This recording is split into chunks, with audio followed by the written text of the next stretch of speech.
You ready? I look so light skinned. Oh, shoot. Welcome y'all to Let's Talk About It, Division of Reality in our podcast with your boy DJ Reality and your boy Sid. What's good with you, Sid? What's going on? Not much. How's everything going? Life is good? How's life treating you? Life is good. Thanksgiving was well. Went well. Yeah, had a good time, man. It was good food, good eating, man. That ham. Oh my God, I'm glad you enjoyed. Yeah, that ham was on point. I mean, everything else is good too, but that ham, I grabbed some extra. Oh, so well, hey. And them turkey wings is on point too. Everything is good. I enjoy cooking. I enjoy cooking. Let me make sure my mic is, y'all. I'm sorry. Okay, yeah, I enjoy cooking, so okay, I get joy out of that. See everybody come around and just have a good time, eat well, and I'm good. I'm good. So let me ask this question. I'm gonna jump right into it. This doesn't necessarily have to be with any of the topics that we're talking about, but like for cooking, like, do you think that's? Well, I mean, you may say yes, but why do you? I'll just ask why instead of do you think. But why do you think that makes people come together more than just, like you? I would rather, like, if you say, hey, it's funny. My cousin, he lives out in Dallas, Georgia. Okay. And he'll say, hey, come out to my house, I'm cooking.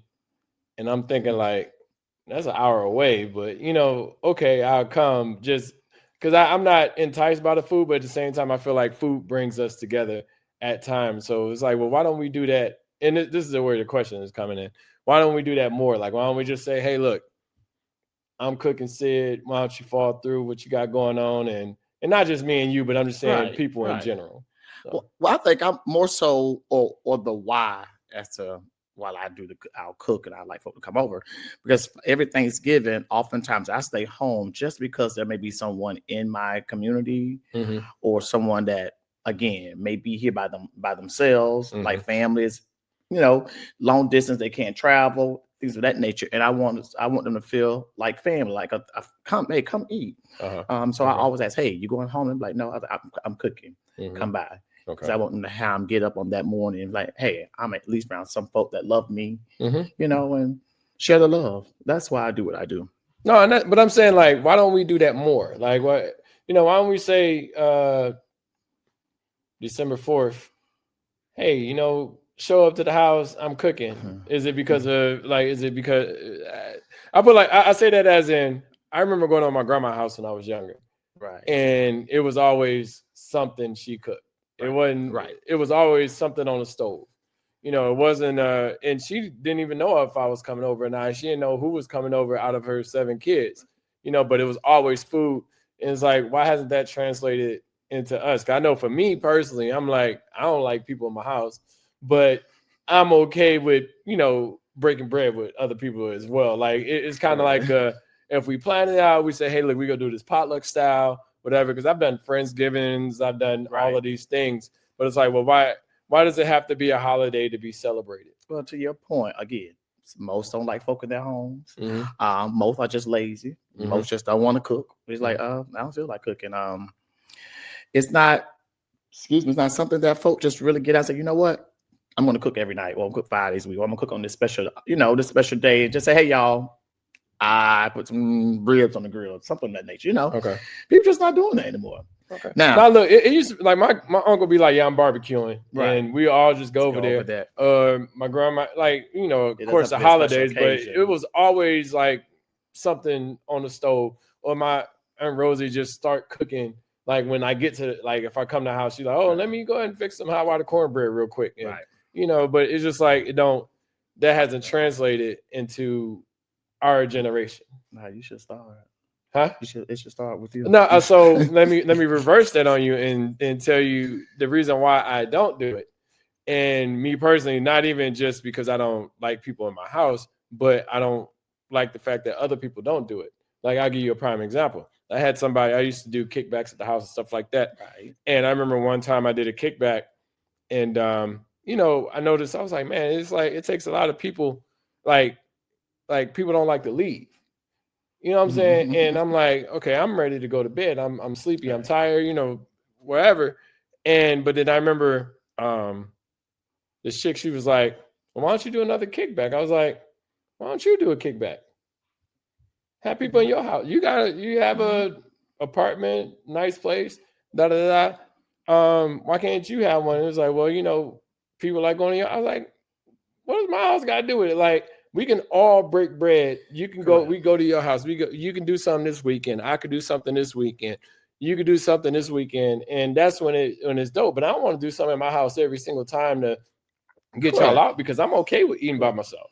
Now, it's the cleaning up for me. I think hosting often, just like going home now, cleaning up from after Thanksgiving. Mm-hmm. I'm dreading it. However, it has to be done. Mm-hmm. But I think, I would say oftentimes, like my friends here, we do a lot of kickbacks. Like we would choose someone's home, or we doing like a spades game night, or some type of kickback, which is we're eating. Like, hey, mm-hmm. my friend Troy said I cook. It takes me, I cook. Come mm-hmm. back. All right, I'm coming. Just bring a bottle. Mm-hmm. Hey, keep the party going. Yeah, see, I used to love doing them in Michigan. Like we used to just, hey, look, what y'all doing? Fall through. That was fun. You know what I'm saying? But like down, I mean, I guess with COVID and stuff like that, is kind of like, and then coming out of that is like, do I want to have people in the house anymore like that, or have people in the house? Period. Things changing now.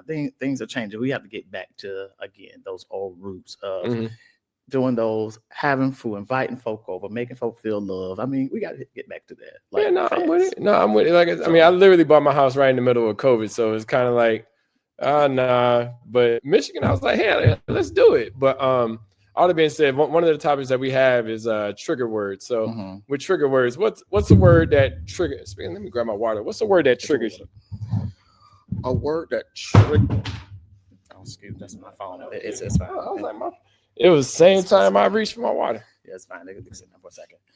I would say a trigger word. Trigger word.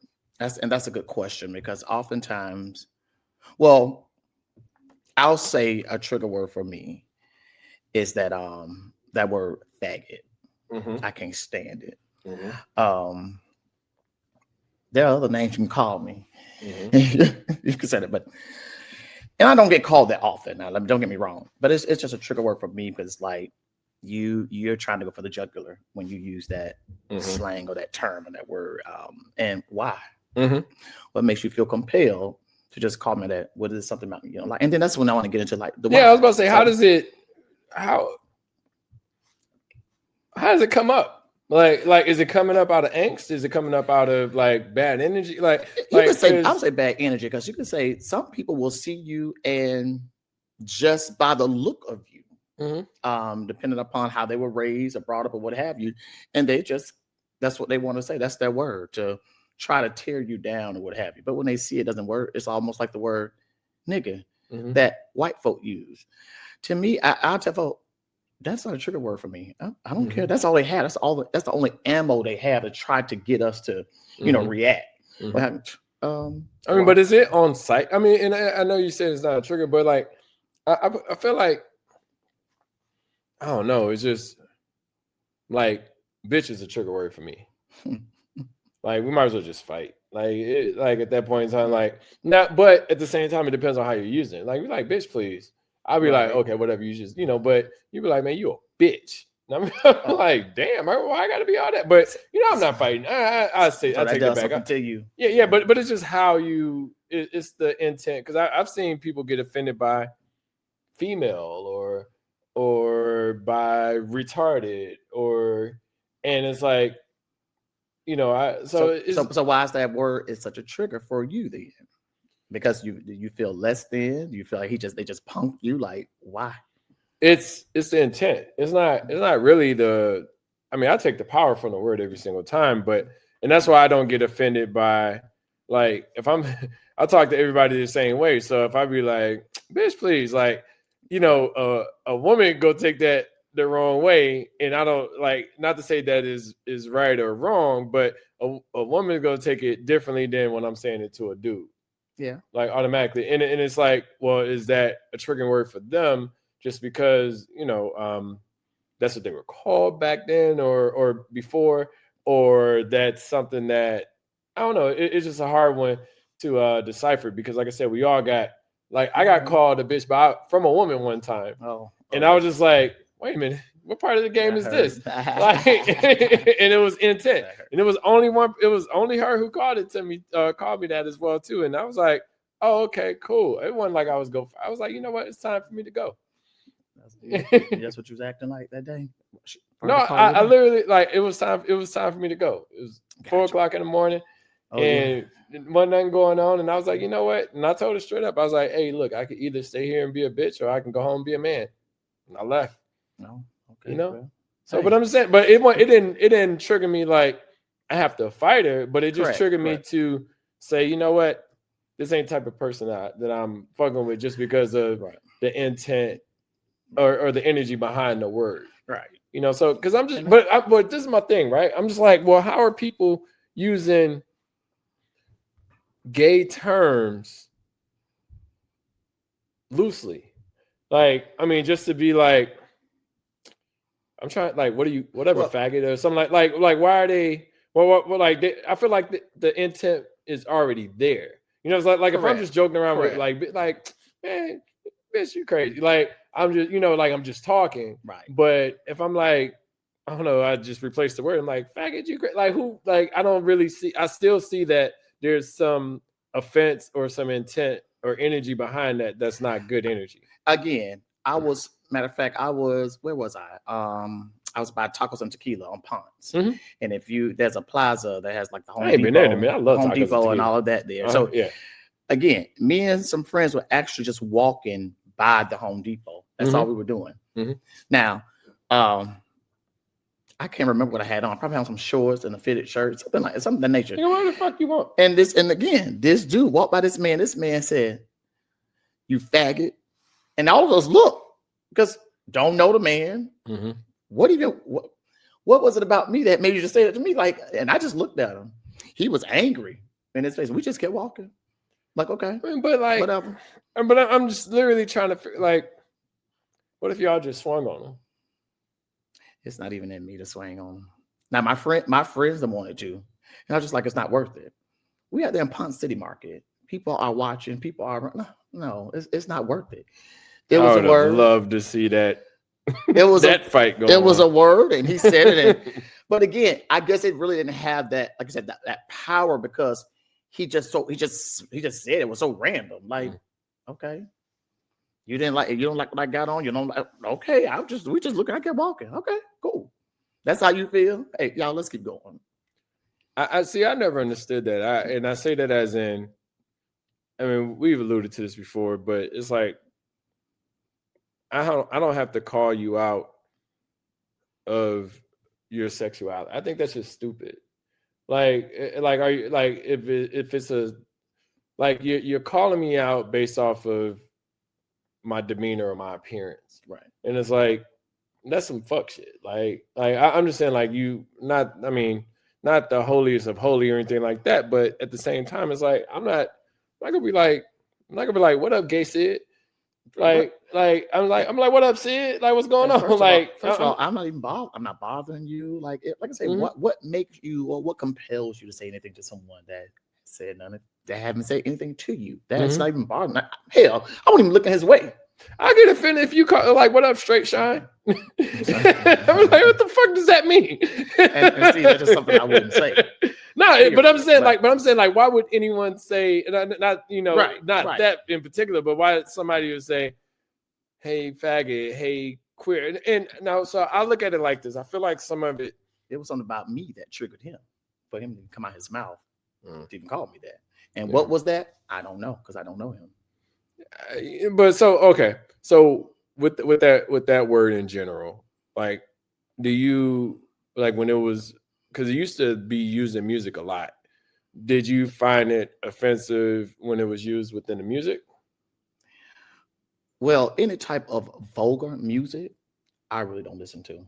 Okay. Even they're calling gays outside the name, women outside the name. I don't listen to that crap. Okay. I'm a gospel, old school R&B type guy. All that cursing, that extra I just don't listen. It's just not my thing. It does nothing for me. It just does nothing for me. So I don't listen to it. Okay. No, I've always wondered, because, it was, I mean, I remember with Lil Wayne on some faggot bullshit, calling Dennis Rodman on what's the name of that? A Millie. And I was like, man, like, because the word, as time grew on, the word definitely used, I mean, like, well, you go further back, it used to be like loosely used. And what Jay-Z said, you the fag model from Carl Kanai Esco ads. It was, or even and I didn't necessarily find it offensive, but I see how it could be because, like I said, I'm not offended by something that I'm not. Right. I can find it offensive for others, but not for like I'm not offended. But Eddie Murphy on Delirious, when he was like, what did he say? He said it was just a faggot. He was talking about a cop car going by, and he was like talking about it was a gay cop. He said instead of the police officer having a siren, said it was a faggot on top of the car. Right. You know what I'm saying? So it's like, but you get the entertainment out of it, but it's about the intent, if that makes sense. Correct. So it's just like, but I didn't necessarily find the entertainment part coming from music. It was being used as offensive. Correct. So I always try to find the balance between the two. And I don't know. It's up to you if you're gonna listen to that type of music, if it's spewing all of that, hate or not. And that, again, I'm just one person, never chose to indulge or listen to that music. So all the Lil Wayne, all that stuff, I don't listen to music, and I'm okay with that. Not saying they don't make good music. You just don't indulge, and that's fine. And so let me ask you this: you had mentioned a topic earlier, which I thought was great. You say you're better in your 20s, 30s, or 40s, or what was your best years? My best years, and I would say my 40s. Like now, this is like I'm in my prime. I would say I'm living my best life. Kids almost grown. I do well for myself career wise. Life is good. Like I don't care what people think. I don't care how they view me. I don't care. If you're not doing those 3 F's, I don't care. Okay. So again, when I view people, I see people I'm out with, or I engage with them. I have fun with folk. I try to find the good in front of it, and find the good in everyone. However, if I feel that bad energy, I go my way. I go and I mind my business, and I go my way. It is simple as that. But again, these are my best years. Like I've met some dope people and had some amazing opportunities. Connect with you. I'm just having a good time. I'm living my life. My kids are super excited about me and my life and what I do, my lifestyle. My kids, they love me. They love that. At the end of the day, I'm still their daddy. They support me. They love me. I can ask for a better life. However, is there some work that needs to be done as it pertains to my family? Oh yeah. Like I said, again, connected with more cousins, and because I've always been distant. Been distanced due to my lifestyle and what folk have said in the past. Now at this age, I really don't care. How do we bridge those relationships, and we mend all of that? And hey, feel how you want to feel, but that's on you. Keep that to yourself. So I'm gonna give you my response, but I want to piggyback off of the mended relationships. How do you decide which relationships are worth mending and worth not, or not worth mending? Well, I said with me, it's all about, like I said, engaging, reaching out. Like, okay, are you receptive? If you're not receptive, okay, cool, I get it. Okay. There are some years as passed, and we may not be the closest siblings or relatives or what have you. I mean, and I'm okay with that. I'm at this point in my life, I'm okay if some families like, what, you're just not, the energy I want to be around. Okay. And vice versa. I'm okay with that. I will not subject myself or place myself around a bunch of chaos. Okay. And some of that could come from or be my family. And I'm okay with not being around that. I'm at peace. Most of the folk I deemed as my family, or those that I love, are friends that I met. Folk that I've built relationships with, whatever I connect with. So I'm at peace. Let me say that I'm at peace. I love that, man, because I feel like in relationships in general, like the family, they're the ones that can hurt you the most. just because they're the closest to you, and you feel like a loyalty or a responsibility to them just because they're family. Right. And sometimes I look at that as, if I don't fuck with you, I just don't fuck with you. And that's okay. You know, like so give the math. I do feel like the 40s, I want to say I'm stuck between the 20s and the 40s. And the reason why I say that is I felt like I learned the most in my 20s. Mm-hmm. I learned to think without having to, not to say I don't worry about how people feel about it, but I learned how to think on my own and not be impacted by what other people thought. Correct. Like I can literally care less. But then in the 40s, I feel like I started to figure it out. I'm figuring out life. I'm figuring out what I want to do. I'm figuring out how to control it, because I didn't feel like I was in control of it. I was doing the things that I thought should have been done, and I was doing them in the best, with the best intention. Right. But I was only doing what I knew or what I've seen. You know, so I started to branch out and start doing more things. Like one of the things I did learn being younger, I was like, the world is bigger than my hometown. Right. Because like my hometown it's not small, but it's one of the larger counties in Michigan. But when I got to school just like college, it exposed me to so much where I'm like, oh, like I tell people all the time, like I only knew white, black, and Mexican. I didn't know any other race. Like if you wasn't white, if you wasn't black, you was white. Right. And if you wasn't white, you was Mexican. So I didn't know Puerto Rican. I'm talking about literally no other ethnic. You fell within them 3 categories. Right. But that exposed myself. I got exposed more in college to see, it's bigger than what the world that I was thinking. So then I started thinking bigger, from college and stuff like that, and moving forward. Like I feel like I learned the most within that 18 to 23, time frame.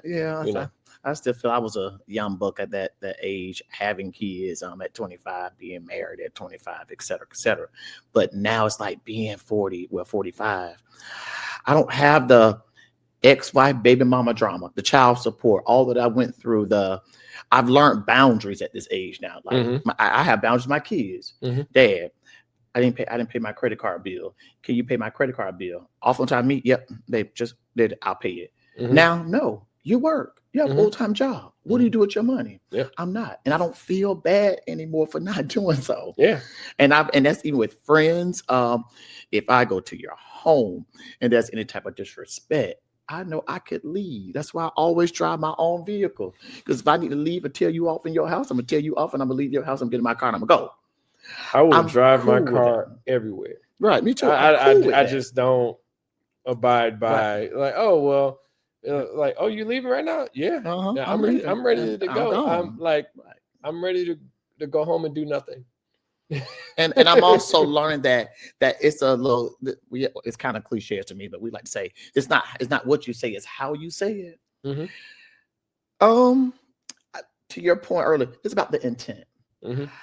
However, I may say something, I may be very firm, but I mean what I said. Yeah. I'm not trying to be ugly to you. I'm not trying to hurt your feelings. I'm a love on you, but don't make me feel bad for holding you accountable, and vice versa. Don't make me feel bad, because I am. If you don't like something, that's a conversation you and I need to have. When you feel better, say, you know what, Sid, did you mean it this way? I took it this way, what have you. But again, I'm not going to apologize for holding grown folk accountable. And I will hope they. I'm not apologizing for someone being disappointed in something that I said.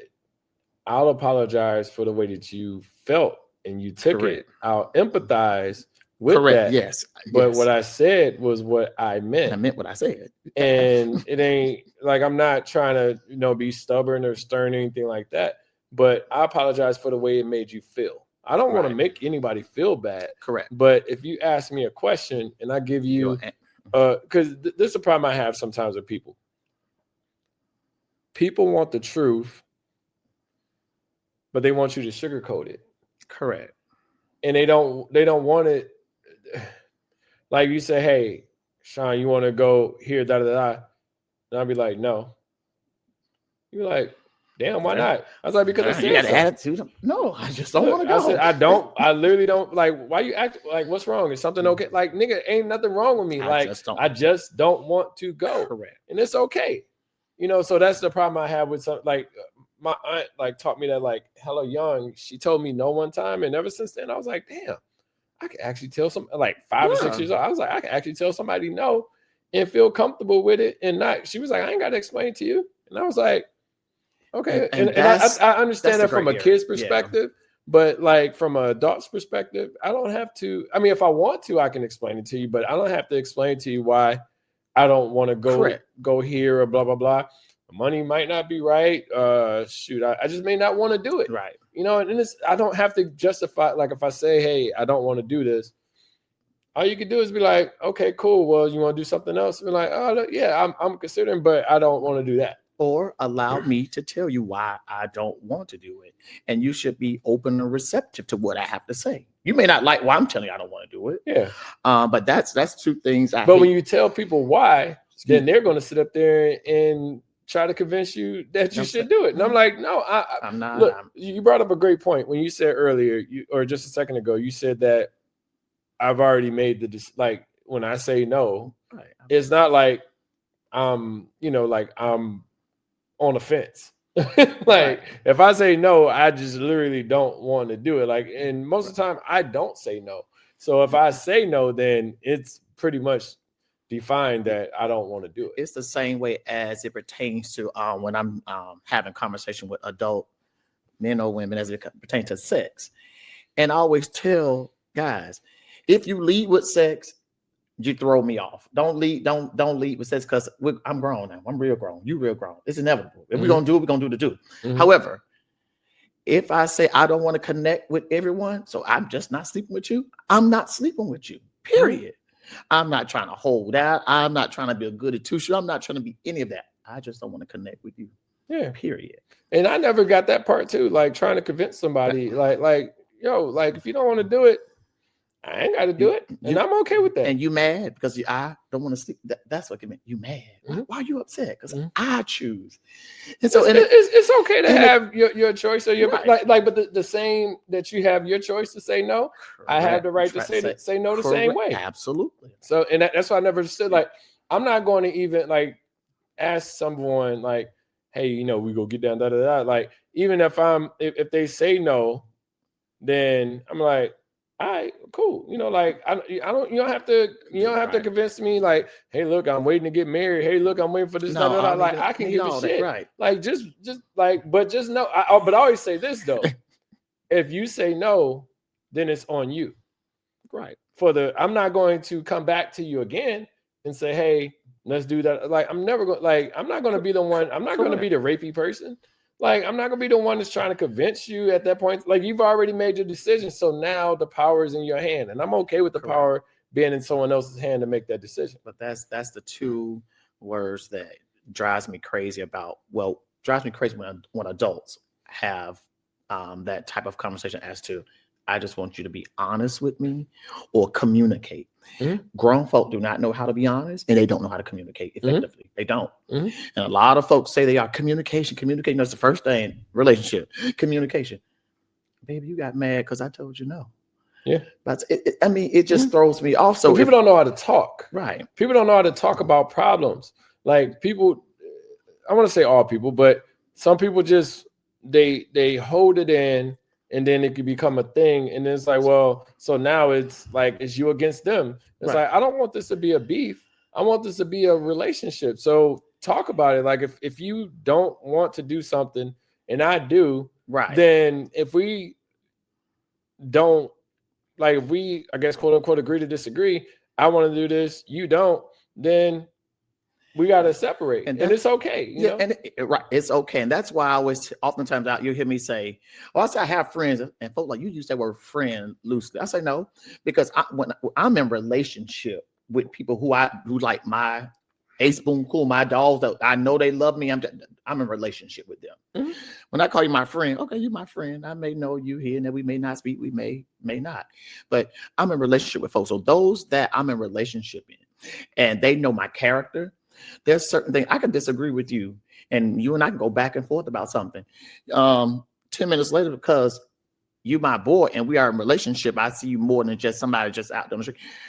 We'll be blow up. What's up? We still talking. There's no beef there. Yeah. Let's communicate. Okay, we disagree. So what? Mm-hmm. All right.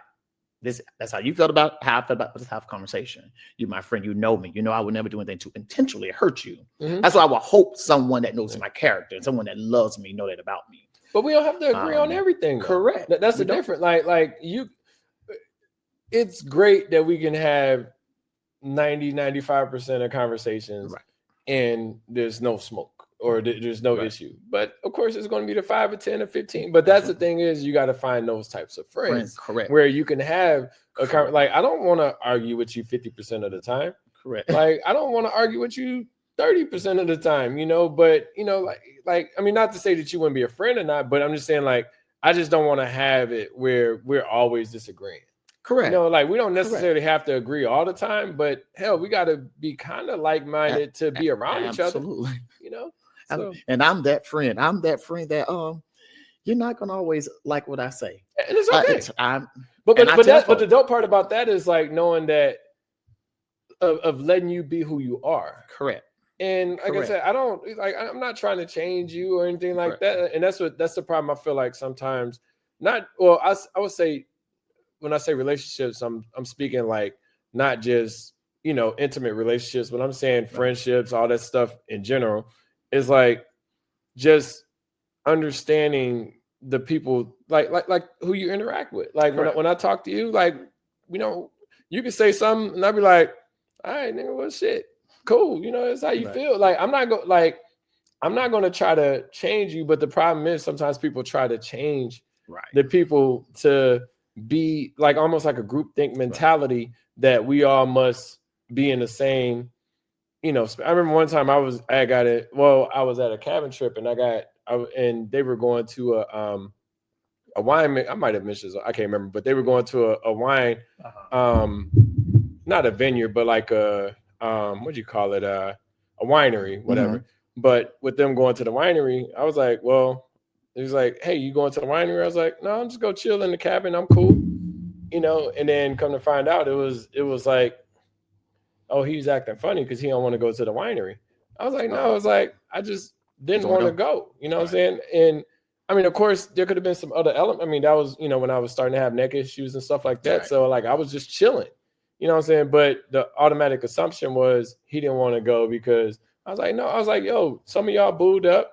Like, I'm here chilling at the cabin. I'm cool. Right. Look, I'm cool with just like, I brought liquor to the cabin. It's like one of the Tennessee lodges or whatever. Right. I brought liquor to the cabin, got the hot tub.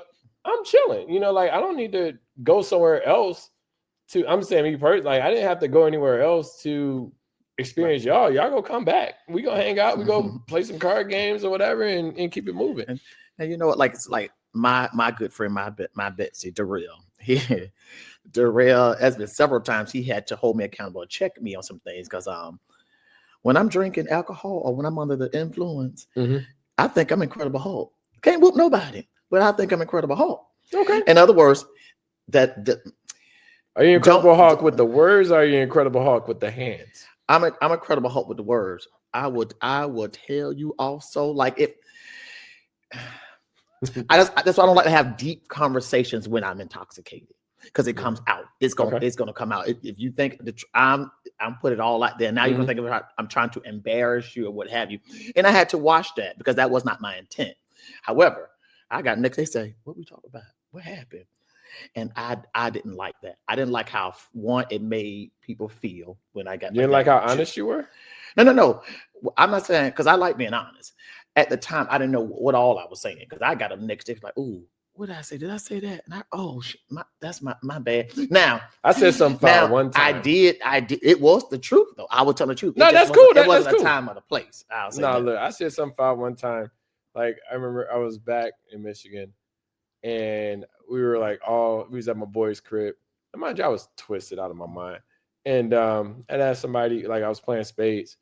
And I asked this woman, she was in the kitchen. I was like, hey, can you grab me a drink since you're already in there? Blah, blah, blah. She's like, why don't you ask your girl?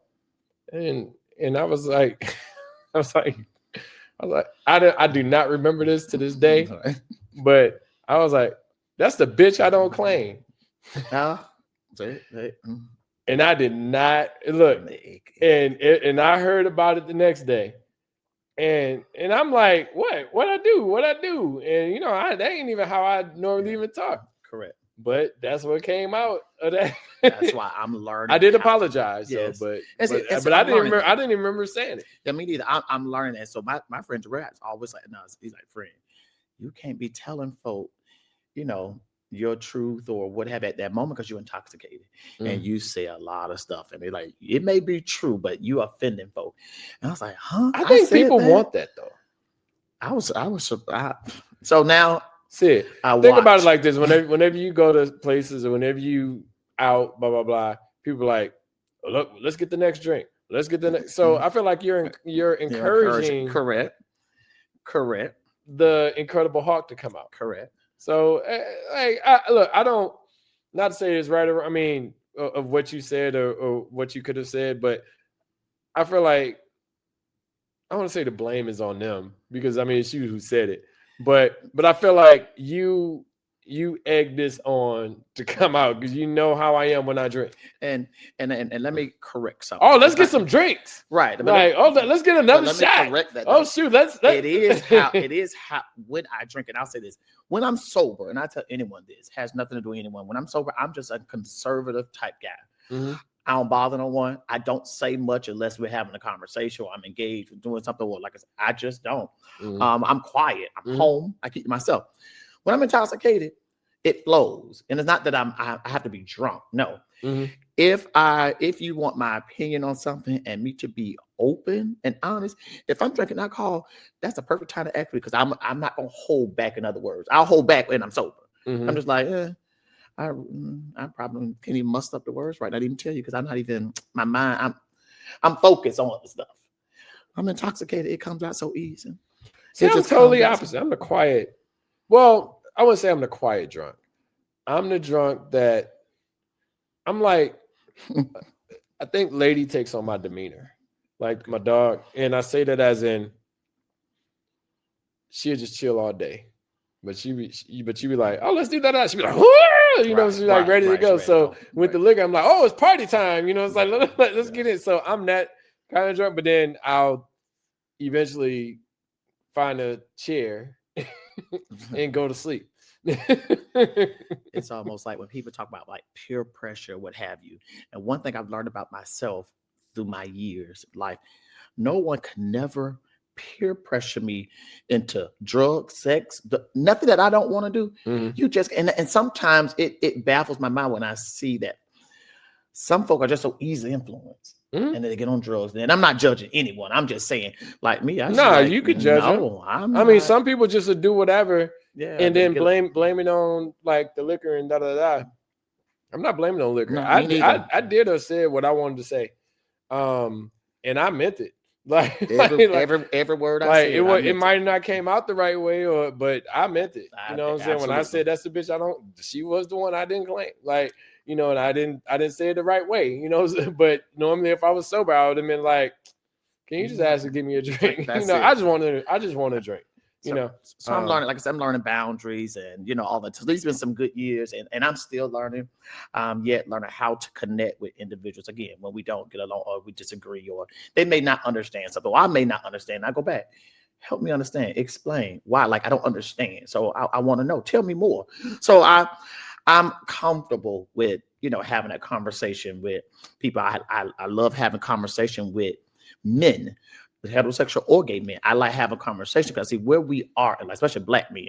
Where are we in life? I mean, why can't we walk by each other and look at each other and at least nod our head or what's up or whatever without you just walking by me like you don't see me? You black man, throw your head or say something. Acknowledge me. I'm acknowledge you. Give me the peace sign. Like talk to me. And so I'm more open because again, that was years that I was afraid to be around men. Like so when it comes to my lifestyle or how can I say this? As it pertains to my femininity, I have to tell folk I'm not gay because I'm feminine, if that makes sense. That has nothing to do with it. Yeah. I'm feminine because, again, I being molested, I felt safe around my sisters or women, and that's what you got. and not men. So Gravitate to. right. Yeah. So I gravitate to. So I used to be so like I didn't want to be in a room with men, and they think somebody want them. No, I didn't want to be around in the room with men anyways. However, now at this age, that trauma I've done the work, that's not a trauma in my life anymore. I could, what's up, man? You're like, I don't care who you are. I'm open to it, and I'm yet open to have those conversations with heterosexual men or what have you to see how we can move past. Yeah, the bullshit. You know what I hate, and you just mentioned it. I hate when we were talking about people want to know the why and stuff like that. When you say no or whatever reason, right. I hate when people want you to explain, but they don't like explaining. Right. That really bothers the fuck out of me. Like, don't ask. Like, if I ask you a question, you're very short, but then if I'm short, which I'm naturally am a short responder, I'm literally yes, no. I'll give some explanation if needed, but when you're short, it automatically puts me in my comfort zone of where I'm at. So it's like, why is that a thing where people want more information from you but don't want to give any? That bothers me the most. Like, why do you want to come over my place but I've never been over yours? Right. Because that's your safety space, and my home is my safety space. Right. You know what I'm saying? So it's just like, it's just weird when people don't, like to open up, but yet they want you to open up all the way. And I mean, I'm talking about like this goes all the way back like years and years and years. But I think I overshare. I think that's my issue. I overshare. Again, you should. If we're having a conversation, if we got on the topic of sex, and you say, Sid, what are some things you like to do that please, whatever. I'm gonna give you the nitty gritty. I'm gonna tell you from the roots of the tutor. This is what I do. This is what I'm gonna do. In the daytime, you see me. I'm professional. I'm clean cut. Hey, how you doing? But when I'm doing my thing, I'm doing my thing. And so, don't be all surprised. Be like, you clutching your pearl. Yeah. Okay, you asked me a question. I'm sharing. But the thing is, like, say in that scenario, you ask somebody, and they'll be like, no. They'd be like, I only like missionary or something. Like they won't give no like details, which is like crazy to me. Yeah. Let's talk about it. Like if I'm asking you a question, you want to have a conversation. Don't just ask me all the questions and I'm the only one that's giving information. I hate that with a passion. Correct. Like, yo, I'm asking you. You can ask me the same things, and I have no problem. But it's just like I have a problem when I say, "How you doing?" and you say hi. I'm like, nigga, I asked you how you doing. Correct. Are you not listening? Correct. Are you not paying attention? Like, I literally asked you how you doing, and you say hi, or I even hate good. Like, how you doing? I'm doing all right. I like to actually hear how you're doing. Like, like I got this little thing I do when I go to a restaurant, or anywhere. Like somebody asks me how I'm doing, I'm like, terrible. And they be like, "Oh, that's good. That's great to hear." And I'm like, "Yeah, you weren't listening at all." Right. And you like, I'm pointing out to you. It's like, "Oh, well, I'm used to." I was like, "I ain't other people." Right. I'm talking to you. Like, I really want to know how you do. Like, it could be a short comment. Like in that scenario, it could be like if I'm going to a restaurant, like I'm talking to a not a waitress or whoever. I mean, it could be a good or blah blah blah. But I don't expect a full. Hey, look, my day going bad. My manager's getting on my nerves. Anything like. But at the same time, don't just bypass what I just said. Like, you asked me how am I doing. I'm like, if you ask me the question, like, I expect you to want to hear my answer instead of just shooting the breeze. I'm learning how to give people eye contact now. I was one to always shy away from like looking you in your face because, again, I just sometimes, I've experienced some folks took that out of contact because I'm looking at you. Why you? No, I want you. I'm just, or maybe I'm just looking at you. I don't know. Like, I'm telling you. So I was like, I'll look away or what have you. But I'm learning. See, I see it as a respect thing. Honestly, 40s, I'm telling you, I'm learning things that I should have already known. You thought I would do. I would know. Hey, it's a breeze now. I'm like, all right, cool. How you doing? Like, I'm like you. I'm gonna talk. Yeah.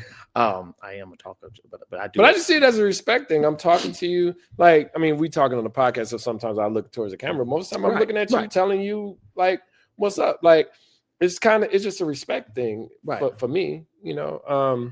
But a lot of people don't like to look people in the eyes. Like, they don't. Like, a lot of people feel like, well, a lot of people, I want to say a lot of people. I always like to try not to put everybody all in a bucket. Yeah. But I say some people almost like be ready to fight. Like, what you looking at? Right. I'm like, yo, I'm just, you know, just even like you say, walking down the street saying what's up. Like, it ain't because I ain't trying to holler at you and nothing. I'm just trying to say what's up. I hate the stares. I get folks just stare at me, just look. And then I always say, if you gonna stare, at least say what's up, throw your head, say something. Yeah. You're just looking. Mm-hmm. And I'm like, so I just like, you know what? My people. That's all I can say. Yeah. You know what though? I will say that it's outside of our culture as well, but it's just we identify more with the people that we're around. But I mean, I've seen the worst part is when people look at you like in the corporate world and your ass is on the chopping block or your ass is like you know, about to have an issue with this person or you about to have a meeting that's about to be uncomfortable. You know what I'm saying? It's just all of the things that, you know, like those are the type of people that are smiling in your face. Like at least, you know, not to say that you know that it's smoke with black folks, but at least you know, like you look at somebody be like, oh, well, shoot, maybe because they, I don't know. It'd be weird to judge. I'd rather for you to be that one that stabbed me in my back, talk about me behind my back, and I found out I want to know that. I want to know that's who you are to me. And guess what? I'm gonna accept that. All right, cool. I see you. Yeah. Talk about it. It makes me pay attention. It's the ones that I think you love me. You at my house. Yeah. Uh-huh. I'm cooking for you. You borrowing money, etc. Mm-hmm. And then you talking about me. Now see, not a problem. Mm-hmm. Not a problem. But what happened to all that love when you're trying to borrow these $100 from me or whatever you was doing? It's just I don't get fake, phony adults, and I'm saying adults. I don't get it. Just be honest. Either I like you, I don't. Simple. Again, first meeting you per se, again, still was going through because I have to go see my therapist, y'all. So she does an amazing job to help me process a lot of things. But I was uncomfortable. I don't know if you noticed, I was uncomfortable embracing you. Just because I didn't want no one else to think that I was trying to, you know, do something towards you or, you know, I was kind of distance. So it's crazy with that, right? That's one thing that you start to learn when you get older. And I learned it pretty young. Like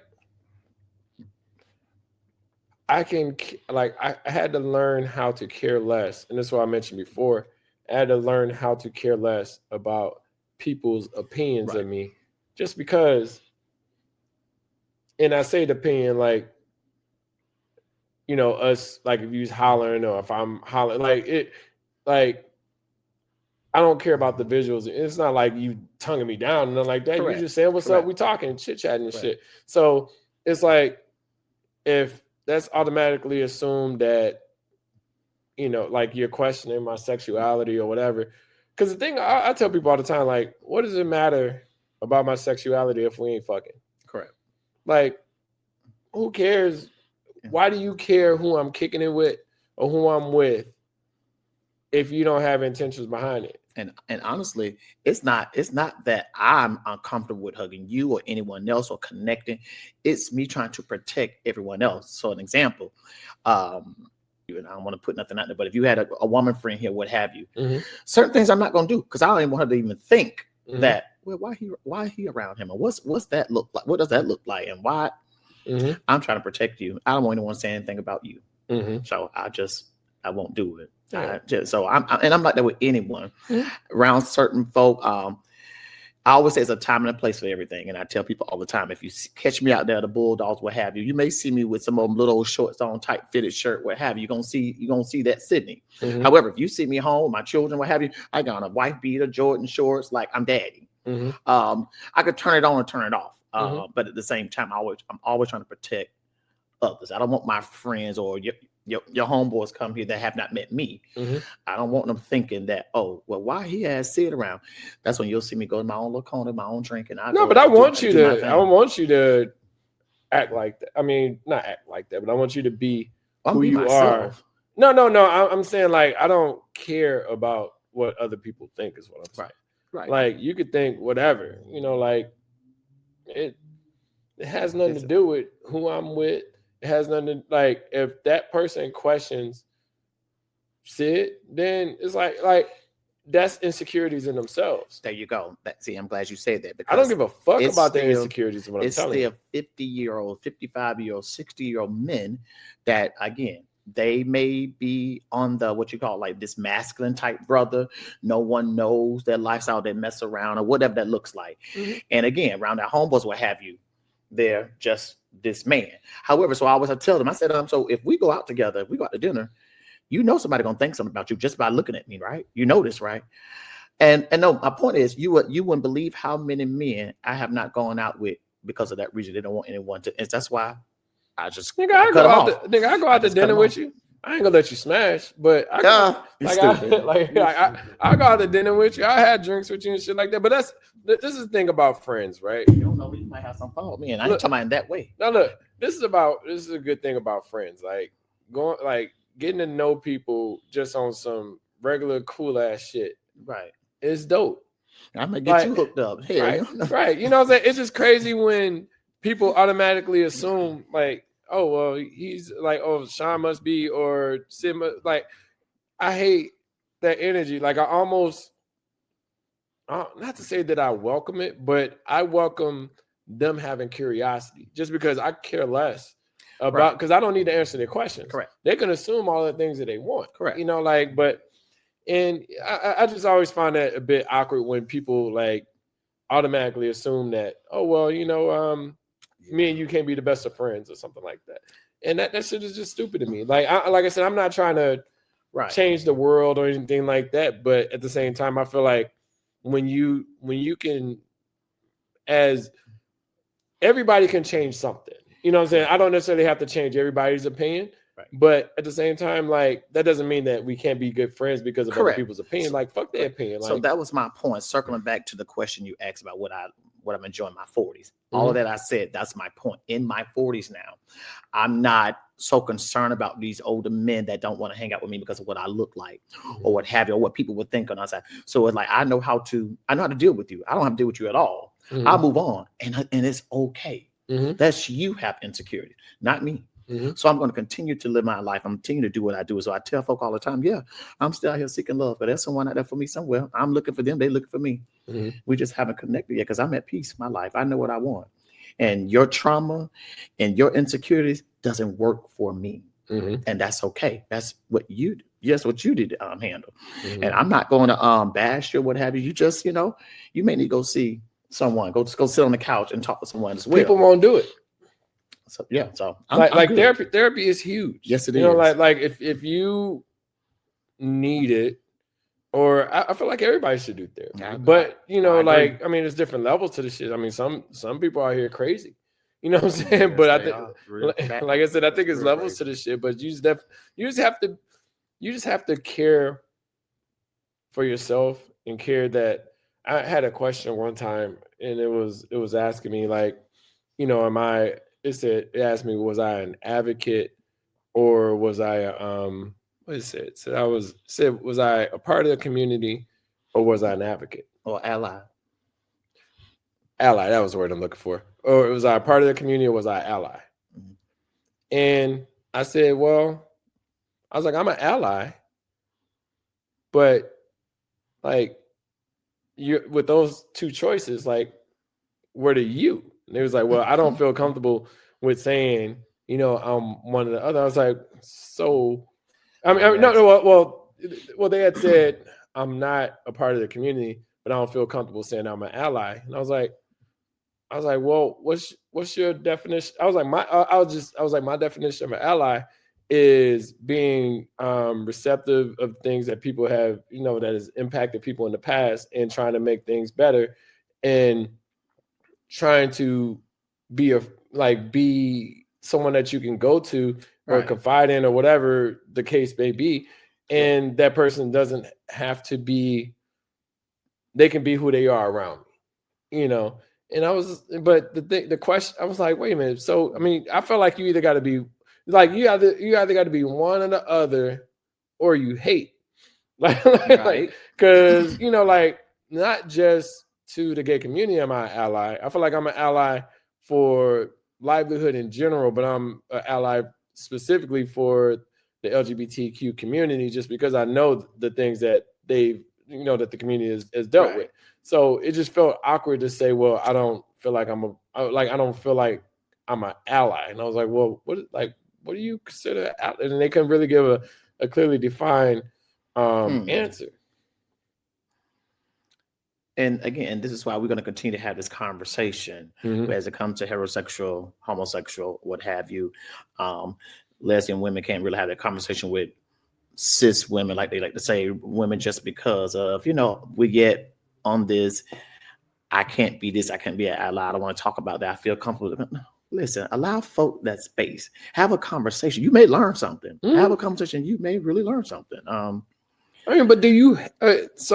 Maybe I'm thinking about this one-sided. But do you hate the fact that someone's a part of the community in that scenario? Because, like I said, I'm only seeing 3 different responses. I'm only like, I don't really. You're either.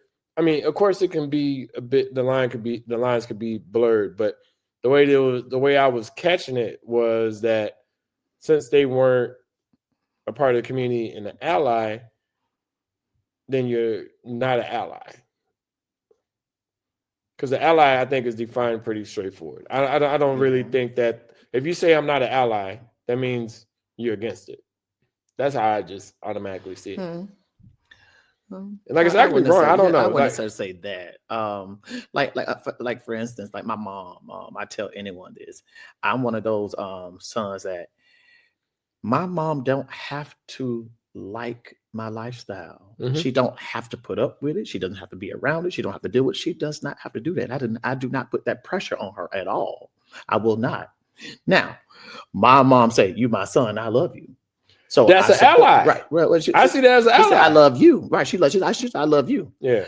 Do I have to be around all extra? No. And guess what? I have nothing but respect for that. But would you consider that? I consider that an ally. No, I think she loves her son. Yeah.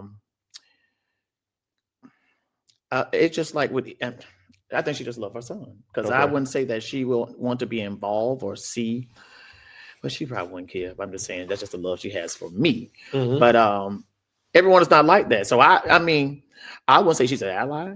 However, she loves me. She supports me. She will support my friends. She's open to supporting you. Okay, if that's what we you want to say, and how you're and correct me if I'm wrong. So you're essentially saying that she's an ally to you, but not as to the community. Correct.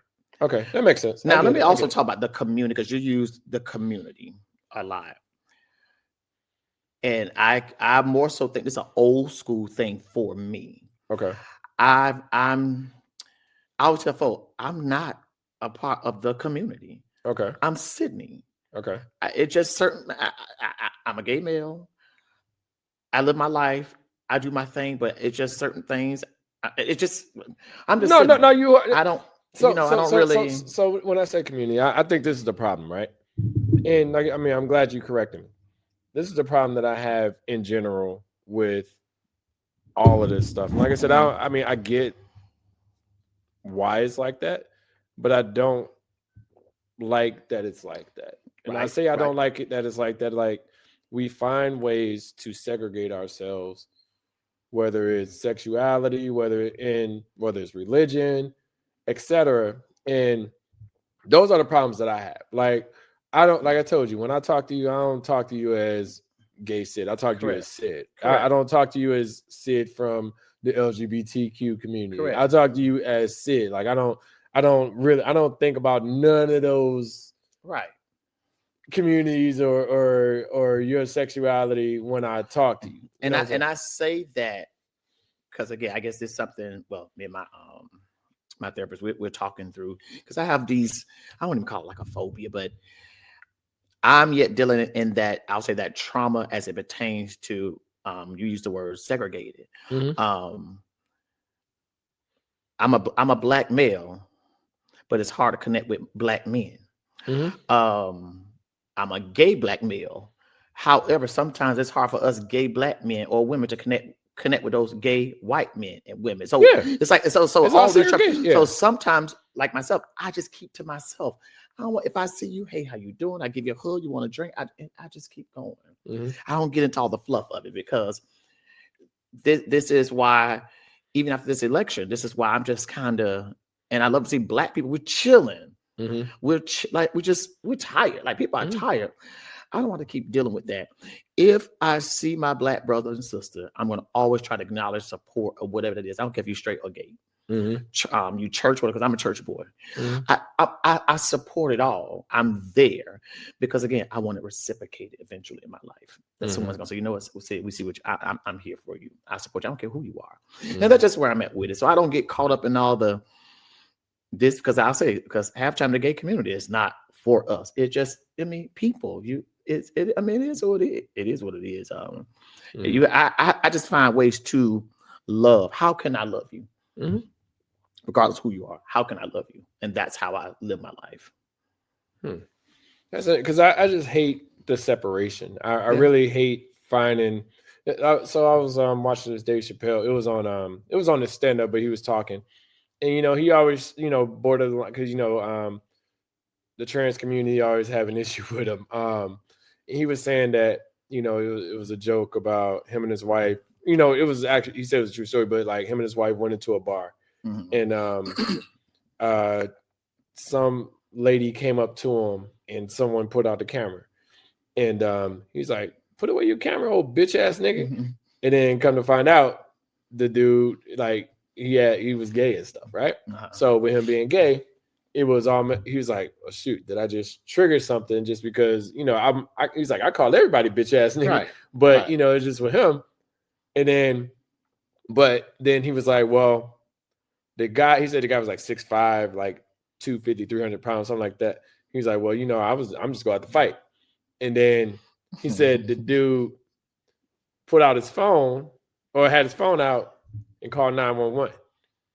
He was like, and that's the difference between like you being considered a minority, like within the community, right, and you being a white person calling on the Black person, understanding like minority relationships. And I was like, that was a unique take on how he went at it, because it, like, the way the joke was structured, just because it was like, well, you turn on the white person switch. You know what I'm saying? Like, because if that was a gay Black man, most likely they weren't gonna call the police. It wasn't gonna be let me call 911, because the police. What he was saying is like the police is gonna have to separate or figure out who was Clifford, or whoever the one that whoever started the fight. Right. But it was just I like the take on the joke, but it's just like we always find a way to separate ourselves, whether it's sexuality, religion, etc. And like I said, I care less about your religion. I care less about your sexuality when I can have a conversation with you. Now, if you just got like a wild conversation, that's okay to agree to disagree and be like, yo, I don't have to be a friend with everybody. You know what I'm saying? Like, I could talk to you, and hell, I don't know if you remember, but soon when I talked to you at the house picnic or whatever, I was like, man, your story is a podcast. Right. I was like, this is a conversation. Like, I love like me and you, the conversation that we were having. I was like, this is a podcast of the conversations that we can have. So it wasn't even like, let's have a gay podcast. Like, it was just, let's have a podcast and talk about the things that we have problems with that we see like that from balance. Both sides. Yeah. Like I said, it's unique. And these are the conversations we need to continue to have with other, like I said, straight people, gay people, Black. We need to continue to have the conversation. And to hear things like this. Again, some of us are open, like I'm open to have the conversation with anyone to learn. I'm open. Let's talk about it. And so it's difficult sometimes, because again, people are just not there already. And then I guess my issue with that is, well, you're 50 years old. When are you gonna be ready? You're gonna be 80 and still when you. They're not. I think, you know what? I'll put it like this. I remember one point in time, and this is kind of in my head, like, and it wasn't against the woman that I was dating, but I was worried. It was an Indian woman I was dating, and I was worried that when my mom met her, that she would like she wouldn't accept it. My mom was like, man, come on, like, but like it wasn't like I was like holding her off or anything like that. It's just we had never like when we started, going to each other's houses and stuff like that, it became, like, oh, this ain't no big deal. But I was like, damn, I ain't never brought nobody that wasn't black to the house. You know what I'm saying? So so I'm like prepping myself in my head, like, how am I gonna handle this when she comes to the house and like what jokes and and be like, hey, don't worry about, like, they just tripping. No problems at all. Like, everything is cool. My son is dating this white girl. He's 17 and he's like, I FaceTime with them, we talk. However, my only concern was him at their house. I said, wait a minute. I need to go visit my parents. I talk to them. I need to see if you're in a safe environment, because they can have my son out there in the woods. Hell no, my black son. I just so I'm cautious. I'm like, wait, hold on, but they're good people. They're good people. So I'm like, all right, cool. So I have nothing to. I'm like, okay. So you're still 17. Hey, you got your life. No, that's cool. I love it. So let me ask this question. We had this is probably the last topic that we got is that was about like how do you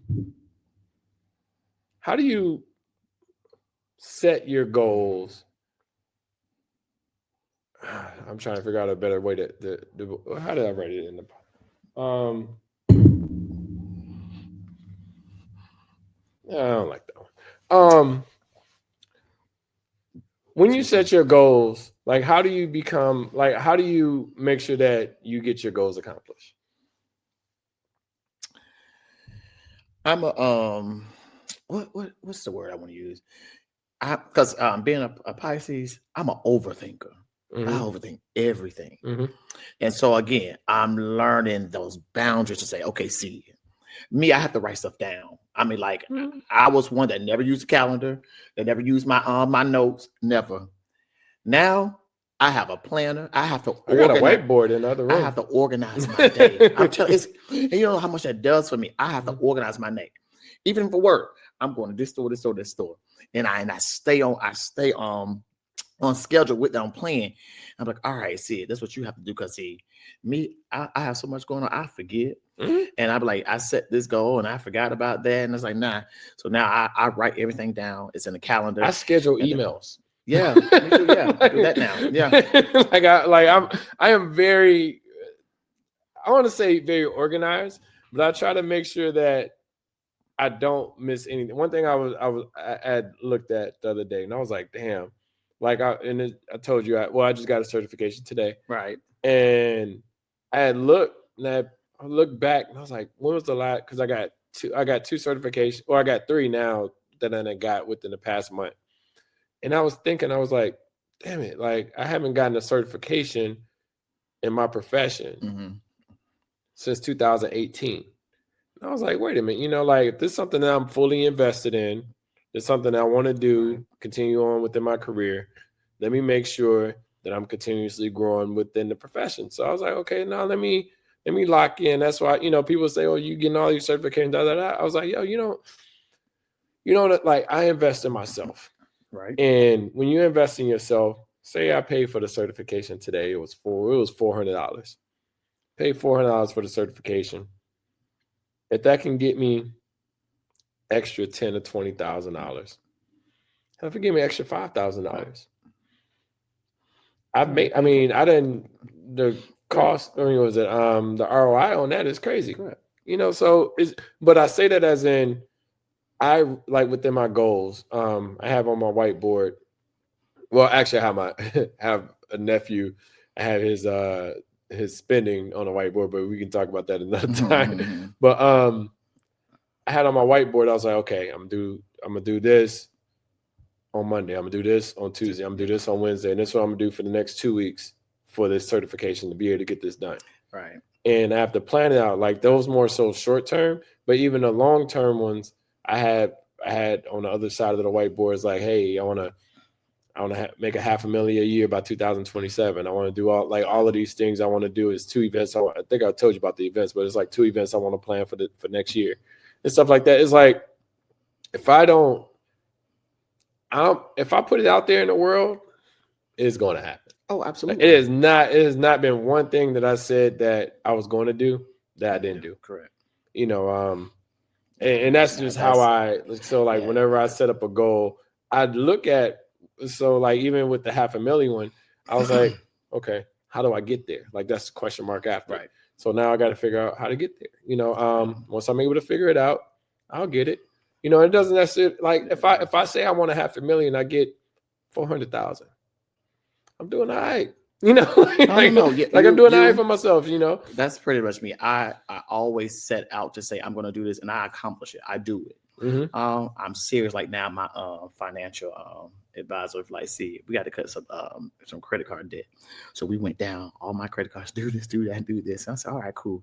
That's easy. I'll get it done. Because again, I really want to be debt free, or I just use those credit cards. My daughter, y'all just go on vacation, go on a cruise. You don't need me there. Just go. Things like that's what I do. But I don't. I'm a simple guy. It don't take much from me. Yeah. I'm just chilling. Now, most folk don't think I'm simple, but I really am.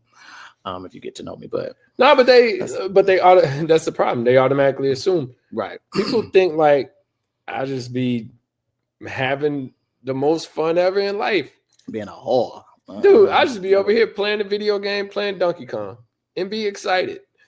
Like before I took my certification this morning, I got up, set up the computer, and I went and played Donkey Kong for an hour. and then start setting up and took the certification at 6:30 this morning, passed it around like 7:30 or 8. There you go. And then I went to the gym after that. You know what I'm saying? Like I've always I set goals for myself, and I make like people. It's weird when you set your goal and it doesn't coincide with other people's goals, that your goal is almost offensive. Right. And I say that as in like my gym goals. I'm always going to go to the gym. I had neck surgery like 2 months ago, and I'm still, I'm at limited amount of weight that I can use. Right. But I'm literally going to the gym as much as I can. I'm doing yoga. I'm doing all of the things just to make sure that I don't look like some of y'all old niggas out here. Like some of y'all niggas look bad, and I don't want to look bad. Yes, they do. Yes, they do. Like I'm literally trying to make sure I'm in the best shape as possible to not look like some of you niggas, because some of y'all just don't look good. And it ain't just, I don't want to just say nigga, it's some people, I saw some people during my class reunion. I'm like, damn, like what happened? You know?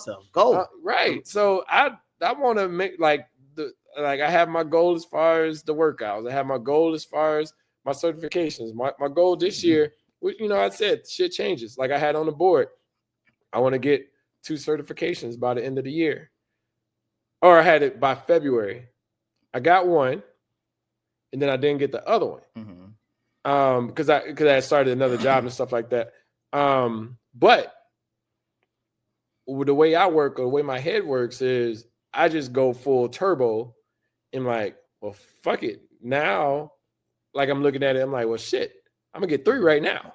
So, and I'm about to get another one in like 2 or 3 weeks. You know, like, but my goal was only 2, but now I'm like, fuck it, shit. I want to have fucking 5 or 6 within a year. Nah. You know, so I'm gonna get me some gym goals one day, which I mean, I do a lot of home exercising and all that. I'll turn on a little video and anyways, but I'm not built like that. I keep this intact at 45 because you never know who's gonna see me. Yeah, I attract money, and I'm good looking for my age. Listen, people always say, you're this age and you look good for your age. Sometimes it's like, that's an indictment, you know, But I used to get the 20s. Now I get, you're 42, 40. I'm like, nigga, 48, but it's okay. But it's almost, like I said, it's crazy when I see these, what we call these YNs, whatever. Now they don't look as good as me. I got my hair, even though it's always been low. I always had low cut.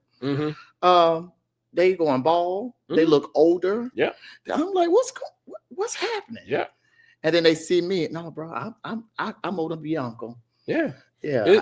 I think it's probably I think it's the drugs or all of the shit that they do. I don't know. Let me say no to drugs. Because I'm looking at some people. I'm like, damn, you only 36. Like I'm 48 and I got a full head of hair. But then again, my pops ain't got no hair, so I can't say shit on that. These goal setting that you have, Mm-hmm. When we setting that goal to I shouldn't ask this, are you talking about the event? What are we talking about? No, we ain't talking about no event. When you're gonna have you a in-house friend, female friend, woman, my sister. Talking about like marriage? Yeah, like eventually that? as we go, that's one of the goals. We getting that one day. Yeah, no, it's written down. It's written down. It's written down. How long? Yeah, it's a set goal. Don't be asking him no questions and don't be getting mad if you're listening. Look, I want kids along with that though. So I've said it. If I ever got married, kids is number one. Y'all hear that? You got to be ready. You got to be fertile. Got to have kids. He want kids. Yeah. So I'm ready for grandkids. I'm ready for grandkids. Oh shit! You are? Say that. Well, I'm not pushing that on my daughter or my son. I'm not. Okay. However, do you think they're ready? No. I hope. Well, the one's 17. I hope they're not ready. But I'm talking about like the one that's 20. No. Sid. That Sydney is she like her daddy. She focused. Okay. You're not gonna peer pressure her to do what she doesn't want to do. Okay. Sitting on play. So, yeah, she like her dad. However, I am ready. I wanted more children, but now my kids are older. 20, 17. I don't want to start over again. I don't. Changing diapers, buying formula, all that. But no. Sleepless nights. No, I don't miss it. Now, with a grandbaby, I can do that because I can give back to their mama. There you go. They go back home when I'm tired. But yeah, but look at it like this. Because your kids are at home with you. They can do. You can help them out. I'm saying they can help you out. Help me out. The diapers and everything that you was talking about, but then they just be giving them back to you. No, Sydney's not even playing that. She be like, no, daddy, no. Sydney's no. But I am ready. I wouldn't mind adopting. Honestly, I wouldn't mind. Okay, but it got to be I want a toddler. Okay, and raise it from there. Yeah. I don't know if I can do like above like 5. Yeah, I could. Yeah, like above 5 is. Maybe I'm just used to them TV shows, but it seemed like they always had to go find their original parents and stuff like that. Yeah, they can't. We talk about mental illness a lot, and you see some of these kids. I don't think I'm ready for the disrespect some of these kids come with. They quick out the mouth. See, I'm old school still. I come from a time where you got hit with a crutch or an extension cord, and if that was CPS or Child Protective Services in my day, I ain't know nothing about it because we got beat. It was there. Oh yeah, I know they were there. It's just they didn't. I didn't know the number. No, but it was more of a. You didn't want. I didn't get that many whoopings because I didn't want to catch the belt. Right. I've caught the belt, but it wasn't that often because of the I don't want to say intimidation, but it was from the fear right. of how long I was going to get whooped. Most of my whoopings wasn't like, like more than 5 minutes or more than 2. Getting whooped for 5 minutes is a long time. So I would say probably 15, 30 seconds, if that. But I'm just saying, like, I was more so intimidated or letting down the people that, because like say if I got whooped at my uncle's house or my aunt's house, that means I'm in trouble though. Like it's almost like you're in solitary, while you're over there until you go home. And then you might get a whooping when you go home. Again. So it was another thing. I think the fear and the intimidation is needed, but for some it don't work. My biggest fear was to get a whooping. So I didn't want to get a whooping. But if you took my Nintendo, oh my God. I was ready to fight. It instilled the fear in me. I didn't like whoopings. I didn't like spankings. I didn't like all that. But again, I caught some crutches and some stitching cords and some frying pans, some skillets. Yeah, I don't call it all. I remember every single whooping I got. Yeah, you didn't get enough if you remember them. I remember them from who? I remember them, I remember every single one. And I didn't spank my kids that often though. I have good kids. I'm blessed to say I have good kids. You can pop them. Of course. Yeah. Oh no, they get when Jonathan was what? It's almost like teaching get your hand away from the stove and then you let them touch it. It's like no, I don't want you to burn your hand. So I'm gonna smack your hand to make sure you don't touch it. Man, I thought I was going to jail one day. Jonathan, he caught that tantrum in that Walmart, showing up. Man, I snatched that little boy up, popped him so good in front of him, and I was yelling. The whole man walked him right outside, got in that car. That little boy ain't never done it again. Yeah. Never again. The fear and the intimidation is there. They won't do like I could probably whip my mom's ass right now. I'm not gonna do it. My mom is intimidating. I mean, I love her to death, but I'm saying she's intimidating. Like I didn't want to get a whooping from her, so I never did anything to warrant a whooping. And if I did, I was so sneaky about it that nobody knew. Yeah. So I got better at being the sneakiness, than actually catching the belt. Because I've learned, like me personally, reasons why I never really had to spank my kids like that. Sid and Jonathan, all I had to do was look at them. Mm-hmm. I look, they cool. They're all right, Dad, we cool. Mm-hmm. They cool. I never had that, just rebellious type. And again, hey. No, I'm not saying that. Honestly, I think some of that comes down to the parenting, though. It just like, say for instance, my great nephews, I ain't never whooped them or anything. I ain't never even yelled at them. I'm like, hey, chill out. Yeah. Go over there, sit down. Yeah. Why are you yelling at your brother? Aubrey, why are you yelling? Like I talked to him directly, and I've never had to but I'm pretty sure, I mean, I got a bunch of great nieces and nephews and shit. I'm pretty sure some of them might have to catch a belt. But now, but I'm so not to say like I'm so much older, but I just tell them look, I'll tell you, hey, look, go do this. You don't do it, I'm gonna fuck with you forever. Yeah. Even the little niggas, no, don't ask me for shit. I think now that Sydney is an adult, and again, going through her own, her life, going through life herself as a young woman, and trying to figure some things out for herself. There are times she could be frustrated or what have you, and she come out the mouth quick, and then first, who you talking to? That's my first thing. Who you talking to? Uh-huh. See, I have zero tolerance for disrespect. I don't care who it is. Mm-hmm. It could be your grandmother. Mm-hmm. If your grandmother come out her mouth, I'm gonna tell your grandmother about herself. I have zero tolerance for disrespect, and I tell people that if you want to see me getting ugly, disrespect, I have nothing for disrespect because I don't do that to anyone. Mm-hmm. I don't, and so she got it. She almost, man, I chunked a glass. I had a glass in my hand. Mm-hmm. She said, so I chunked that glass. Before you know, I blacked out for a minute. Who you talking to? So now that they are adults, I have to kind of, all right, cool. Y'all adults. I don't know how you could do that though with adults in your household. I said that's got to be hard. I tell her quick, go to LindenTree.com, go get your mortgage, get the hell out. I'm that parent. You can go. Yeah, because I was literally out of it at 18. Man, I was at 16. I can return back to the house. 16, I was out. I could. It wasn't like it was a space. I want to say I wasn't welcome, but it was one of those spaces that I didn't want to go back to. I was like, I mean, I love my mom and all that, but I was like, I'm not a child anymore. As long as I'm under here, it doesn't matter if I'm 12 or if I'm 24. She's going to try to be the same parent or older person, matriarch, whatever you call it. Right. Now to me, and I was like, nah, I don't have I will go rent a hotel quick. I ain't gotta stay. My grandmother put me out at 18, said you have to go. Mm-hmm. And I had my car. I got my car, I packed my car up. I was living in my car until a friend of mine offered for me to stay with him in his one bedroom. Mm-hmm. But I had to go, and I have not been back home since. Yeah. Well, no, I lied. Let me go back. I went back home. I moved here to Atlanta. I don't even know what year. I lived here for 2.5 years, and I went back home to my mom for 3 years, and I can't move back. Mm-hmm. But all those years, I didn't go back home. Mm-hmm. I figured it out.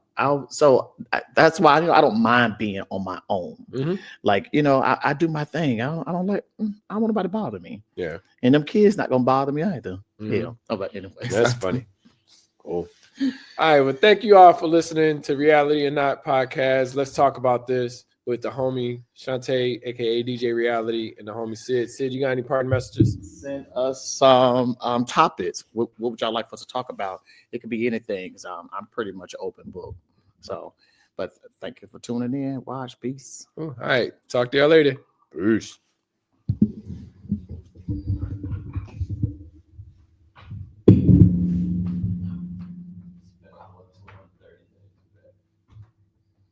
Kept in time. sports. I told you